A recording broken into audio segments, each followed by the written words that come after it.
자, 오늘은 예수님의 고난을 기념하는 고난주간의 첫날이면서 예수님께서 주일에 이 어린 나귀를 타시고 예루살렘에 입성하시면서 이 한 주를 시작하셨는데, 바로 이때 이 예루살렘의 주민들이 종려나무 가지를 들고 나와서 예수님을 대대적으로 환영하게 됩니다. 그래서 우리는 이 주일을 가리켜서 이 종려 주일이다 이렇게 부르고 있는 것이죠. 자, 우리가 이제 그 사도행전을 그동안 계속 다루었는데, 이 사도행전 하기 전에 우리가 요한복음의 말씀을 나누었습니다. 그때 이 고난주간과 부활주의를 위해서 이 요한복음 18장에서 20장 말씀을 우리 잠시 접어두고 넘어갔었는데, 우리 이번 주와 다음 주에는 이 요한복음을 중심으로 예수님의 고난과 이 부활의 사건을 함께 나누는 시간을 가지려고 합니다. 자, 오늘 이 요한복음 18장을 중심으로 해서 우리는 예수님이 체포되시어서 재판받는 장면을 중심으로 이 종려주일의 말씀을 나누도록 하겠습니다. 자, 여러분들은 이 십자가의 사건을 대할 때마다 이 십자가를 주도했던 분이 누구라고 생각을 하십니까? 혹시라도 예수님께서 이 세상의 권력자들 앞에 힘없이 그저 희생당하신 그런 분이라고 생각하는 분들은 계시지 않습니까?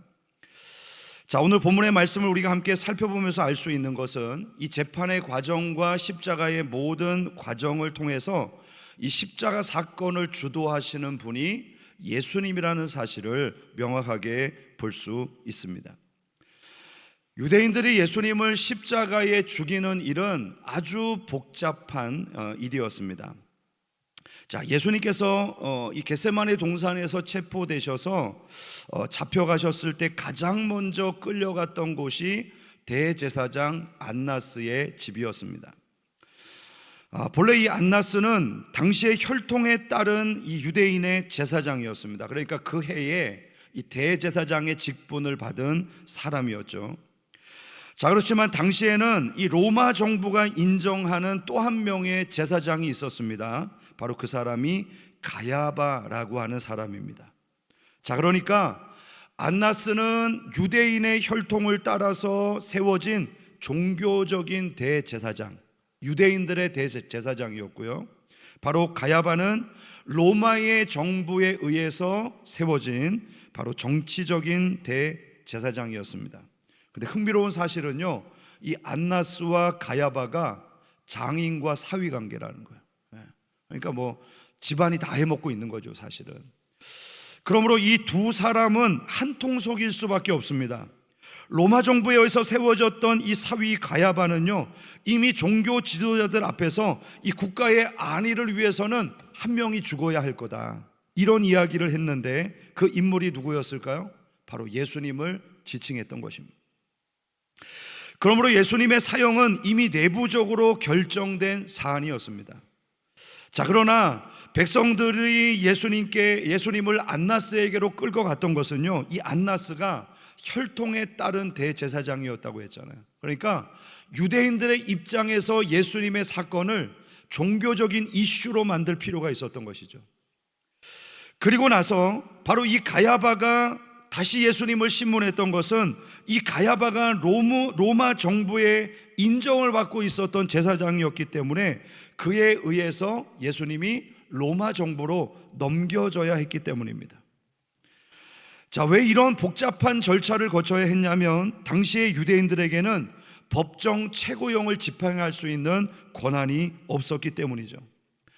AD 7년경에 당시 이 유대 땅에는 정권의 큰 변화가 일어나게 됩니다.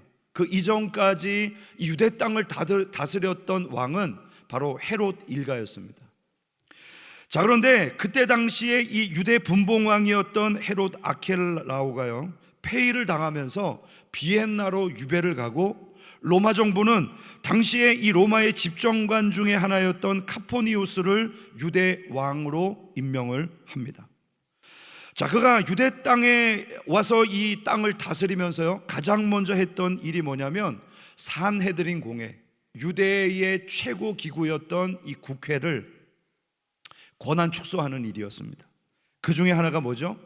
이 산헤드린 공회가 법정 최고형인 사형을 집행할 수 없도록 만들어 버린 것이죠.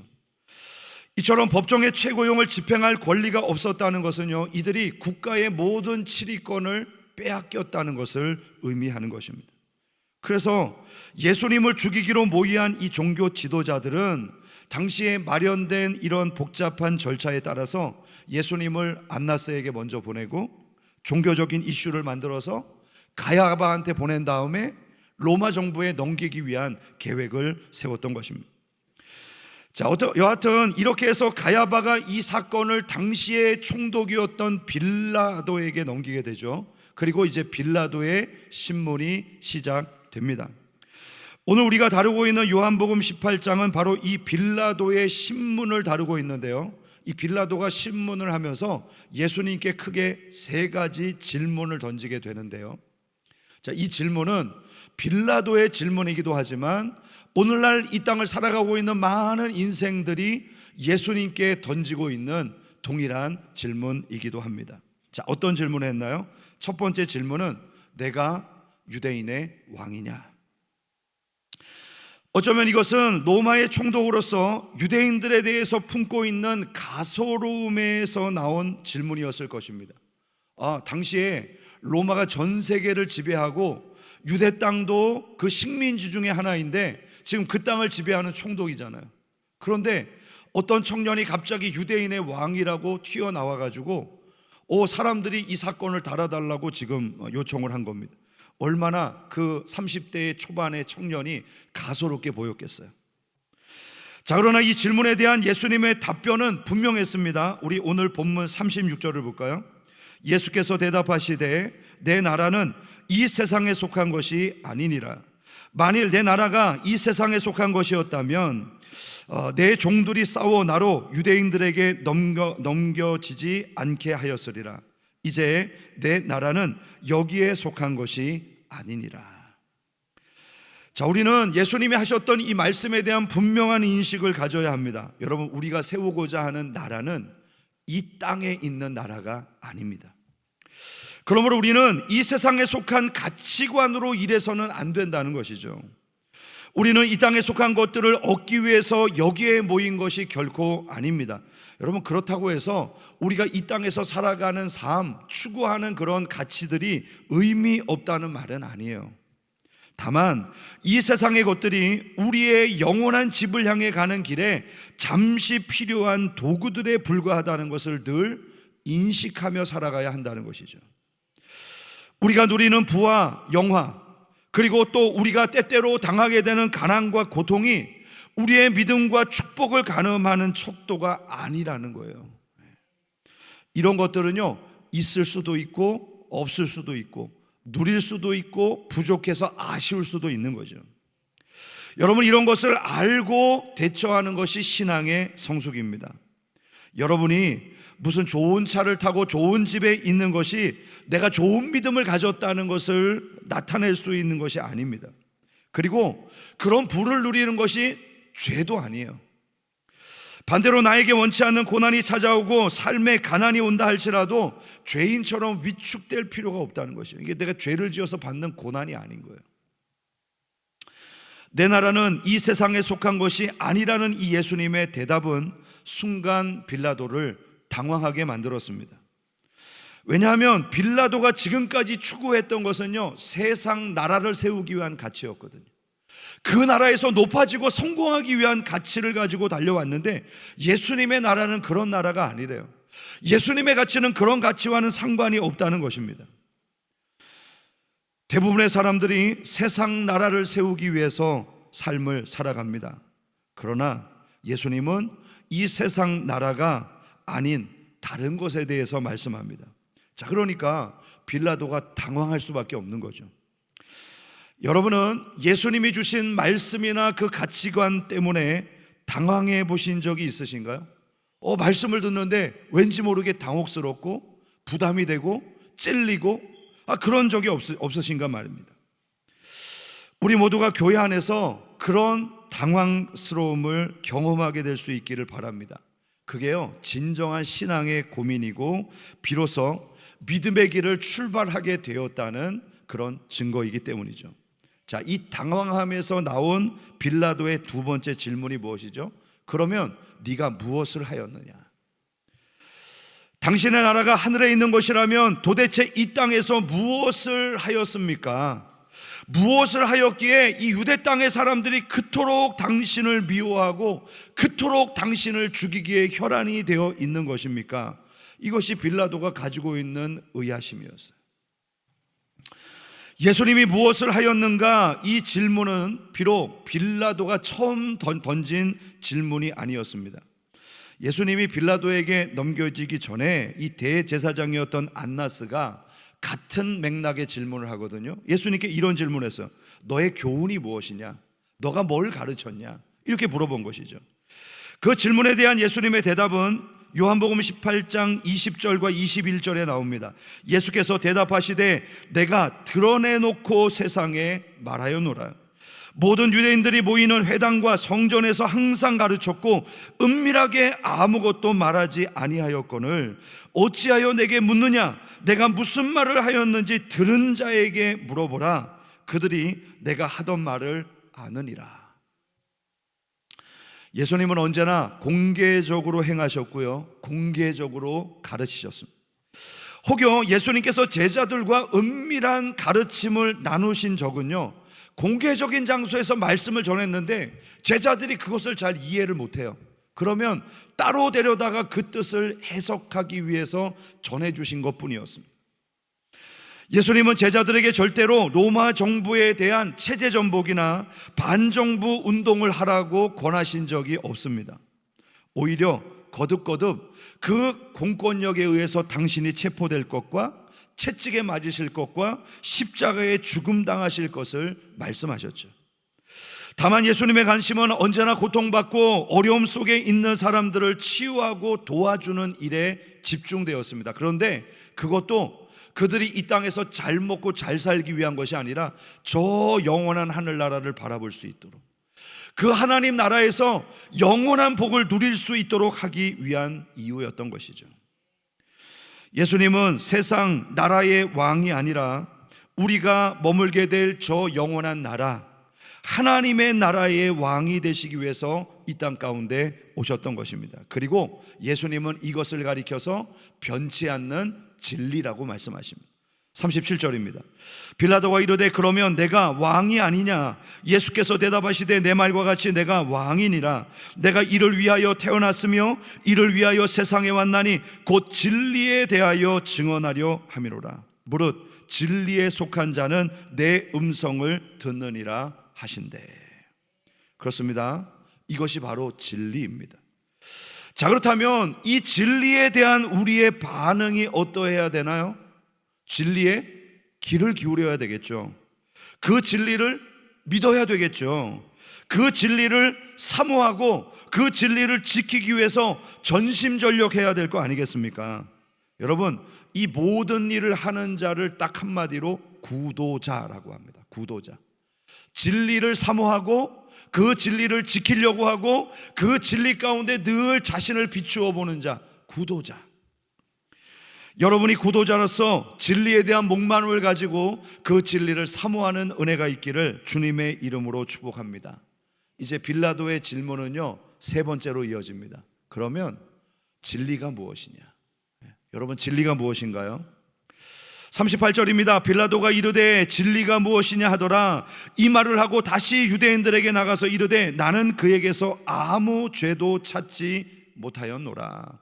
자, 오늘 본문에 보면요, 빌라도의 이 세 번째 질문에 대해서 예수님은 대답할 필요가 없었습니다. 왜 그럴까요? 예수님 자신이 진리이기 때문에. 우리 옛말에도 난 놓고 뭘 모른다 그래요? 기억자도 모른다 그러잖아요. 지금 진리이신 예수님을 앞에 두고 진리가 무엇인가를 묻고 있으니 얼마나 어리석은 우문이잖아요. 우문. 만일 빌라도가 예수님을 진정으로 알고자 했다면 진리가 무엇인지 바로 알아보았을 것입니다. 빌라도의 이 질문 하나로요, 예수님이 왜 그동안 핍박을 받으셨는지, 지금 십자가에 넘겨지시게 되었는지가 분명해진 것입니다. 요한복음 3장 20절과 21절에 보면 악을 행하는 자마다 빛을 미워하나니 미워하여 빛으로 오지 아니하나니 이는 그 행위가 드러날까 하며 진리를 따르는 자는 빛으로 오나니 이는 그 행위가 하나님 안에서 행한 것임을 나타내려 함이니라 하시니라. 진리에 반하는 세상은 예수님을 결코 받아들일 수 없습니다. 왜냐하면 본인들이 악하기 때문이죠. 주님을 가까이 하면 할수록 예수님은 빛이시기 때문에 그 악한 행위들이 더 명확하게 드러날 것이기 때문에 이 거짓, 악함을 포기하지 않는 한 주님 앞에 나아갈 수가 없다는 것입니다. 이것이 지금 예수님께서 잡히신 이유이고 십자가에 죽으셔야 하는 이유라는 것이죠.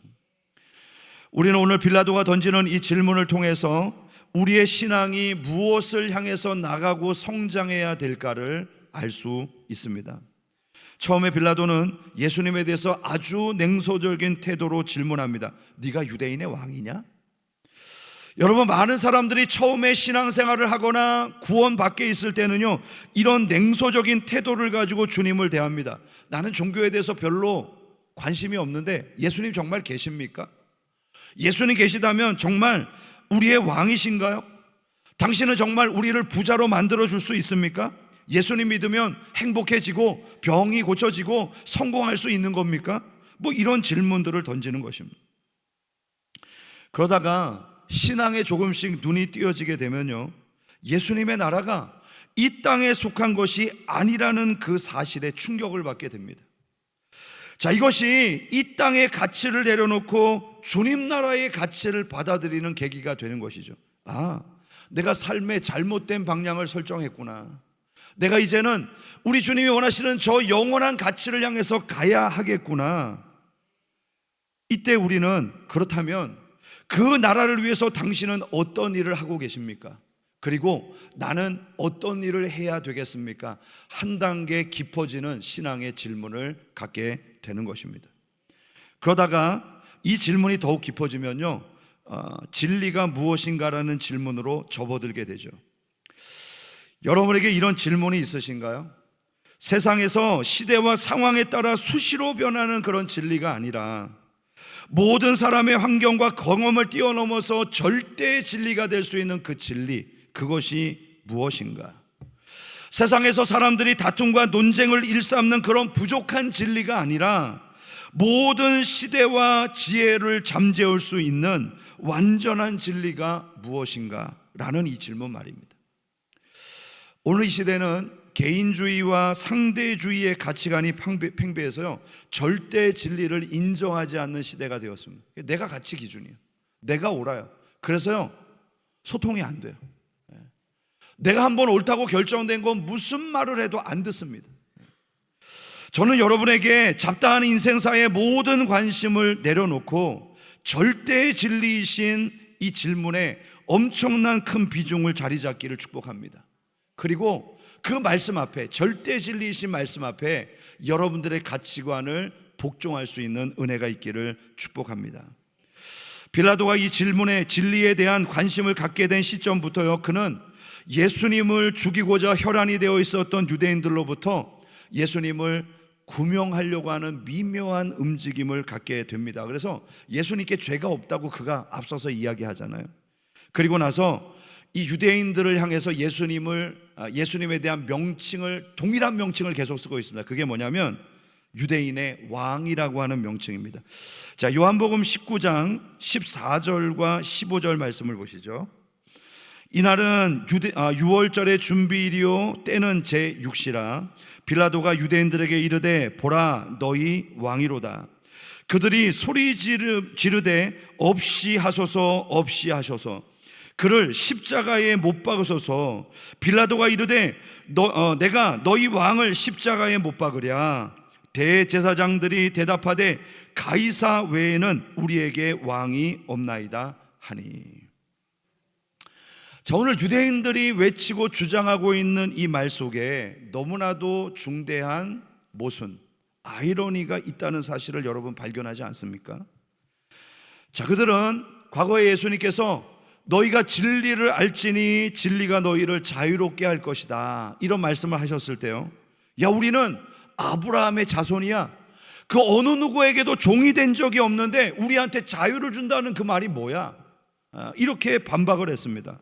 그런데 지금 예수님을 십자가에 못 박고자 하는 목적이 세워졌을 때 그들은 자기 스스로가 가이사의 종, 로마 황제의 종임을 자처하고 있는 것입니다.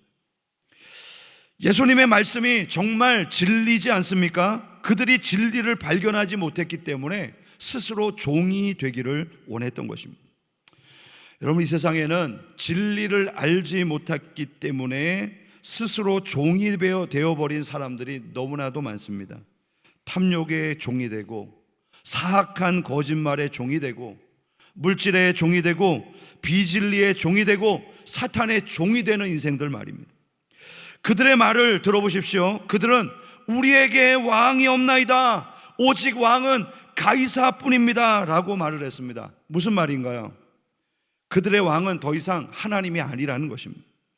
그들 앞에 서 계신 그들의 왕, 하나님이신 예수님을 버리는 대신에 그들은 로마 황제가 자신의 왕이 되었다는 것이죠.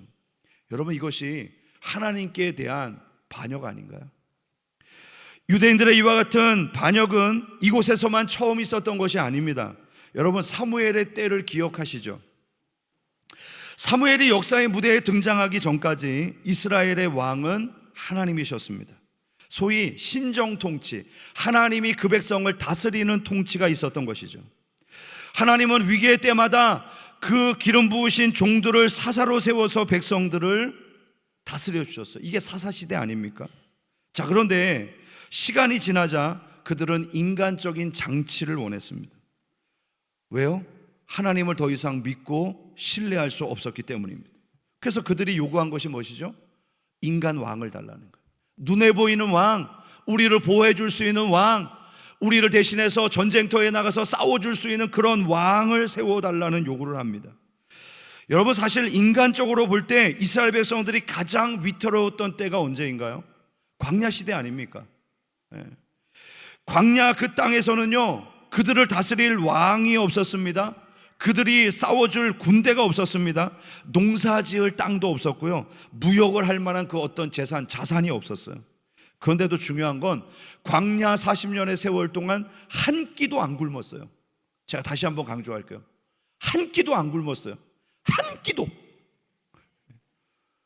굶었다는 게 없어요. 어떤 대적도 이스라엘을 치는데 성공하지 못했습니다. 왜 그렇죠? 하나님이 왕이셨으니까. 그러니 실제로 이스라엘 백성들이 가장 위태로워 보였지만 가장 안전했던 때가 언제예요? 광야 시대였다며. 광야 시대. 뿐만이 아니죠. 그들이 광야에서 가나안 땅으로 진입하고자 할 때에도요, 가나안 사람들이 이스라엘 백성과 함께 하시는 하나님 때문에 오금이 저리고 정신이 나갔어요. 그들은 이방인이었지만 하나님이 이스라엘을 승리케 해주실 것이라는 사실을 믿었어요. 정작 믿지 못한 건 누구였어요? 이스라엘 자신. 그래서 이스라엘은 늘 불안했고 원망과 불평이 끊이지 않았던 것입니다. 오히려 이방인들은 보았던 것을 믿음의 사람들은 보지 못했던 것이죠. 그런데 여러분, 안타까운 것은 이런 이스라엘 백성들의 모습이 오늘날 교회 안에서도 보이고 있다는 것입니다. 안 믿는 사람들은 다 볼 수 있는 것을 교인들은 못 봅니다. 그냥 믿음만 가지고 가기만 하면 얻을 수 있는 거, 아니 상식적으로 생각만 해도 얻을 수 있는 것을요, 눈이 어두워서 보지 못하는 거예요. 우리가 그래서 되겠습니까? 여러분, 미국에서 실제로 있었던 사건이래요. 교회 옆에 술집이 생겼어요. 여러분, 인광교회 옆에 술집 생기면 우리 어떻게 해야 될까요? 기도해야 되겠죠. 그래서 이 교회가 기도를 했어요. 하나님, 저 술집이 망하게 해 주시옵소서. 망했을까요? 안 망했을까요? 망했어요. 망했어요. 문을 닫았어요. 그런데 얼마 후에 이 술집 주인이 교회가 열심히 기도해서 자기 집이 망했다는 그 사실을 알게 됐어요. 그래갖고 미국이니까 법원에 고소를 했어. 교회가 기도해갖고 내가 망했으니 교회한테 손해배상을 청구합니다. 그랬는데 여러분, 이제 신문이 시작되는데 교회 관계자가 얘기를 합니다. 우리가 술집이 망하라고 기도한 거는 맞지만 기도한다고 다 망합니까? 그렇게 얘기를 하는 거예요. 그런데 술집 주인은 아닙니다. 분명히 저들이 기도했기 때문에 내 집이 망한 겁니다. 이렇게 이제 맞붙은 거예요. 그런데 여러분, 법치주의는 뭡니까? 증거 채택주의잖아요. 아무리 이 사람이 심증이 가고 확실한 범인이라도 증거가 없으면은 무죄예요, 무죄. 그러니까 이제 이 판사가 무죄를 선고하게 됐습니다. 이 판사가 내렸던 판결문이 어땠을까요? 기도를 했기 때문에 술집이 망했다는 것은 증명할 수 없기 때문에 무죄를 선고하지만 한 가지 확실한 것은 술집 주인이 교회보다 기도회에 대한 믿음이 더 좋다는 것이다. 이게 판결문이에요. 여러분, 불신자들도 알 수 있는 그 상황을 교인들은 못 보는 거예요. 믿지 않아요. 저는 차라리 이런 상황이 발생했다면, 그렇죠, 우리가 기도했으니까 망했습니다. 그리고 벌금을 내는 것이 훨씬 더 믿음에 대한 좋은 반응이지 않았을까, 이런 생각을 해봅니다.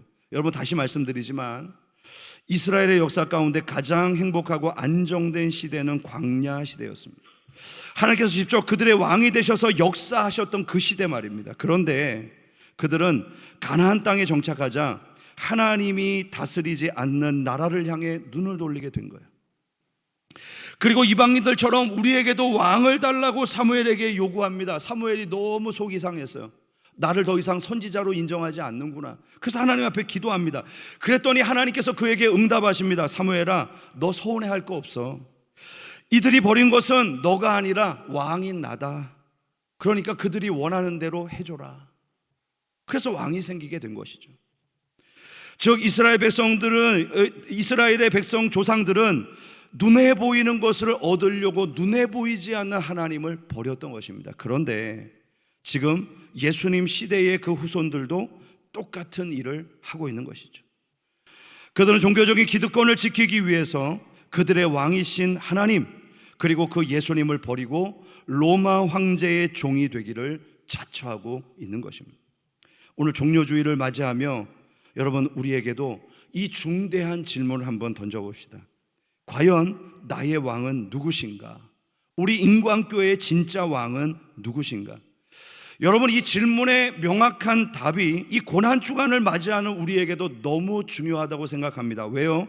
이 질문에 대한 답이 결국은 예수님께서 십자가에 죽으신 것이 우리의 죄를 위한 구원자의 죽음이었는지, 아니면 세상이 이야기하는 것처럼 선하고 훌륭한 사람이 단순히 우리를 위해서 희생을 한 성인의 죽음이었는지를 판가름할 기준이 될 것이기 때문이죠.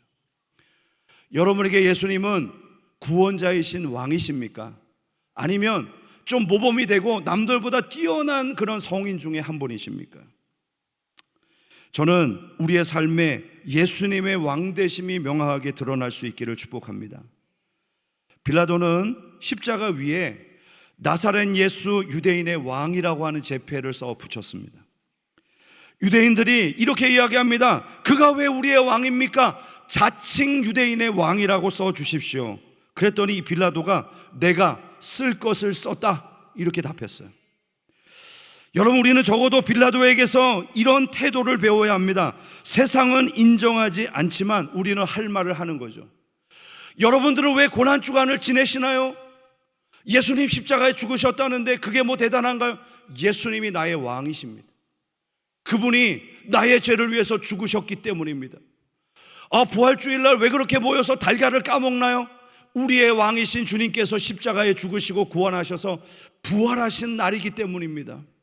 그렇습니다. 예수님은 우리의 왕이십니다. 언제나 어떤 상황 가운데서도 우리를 지키시는 왕이십니다. 그리고 나는 그분의 백성입니다.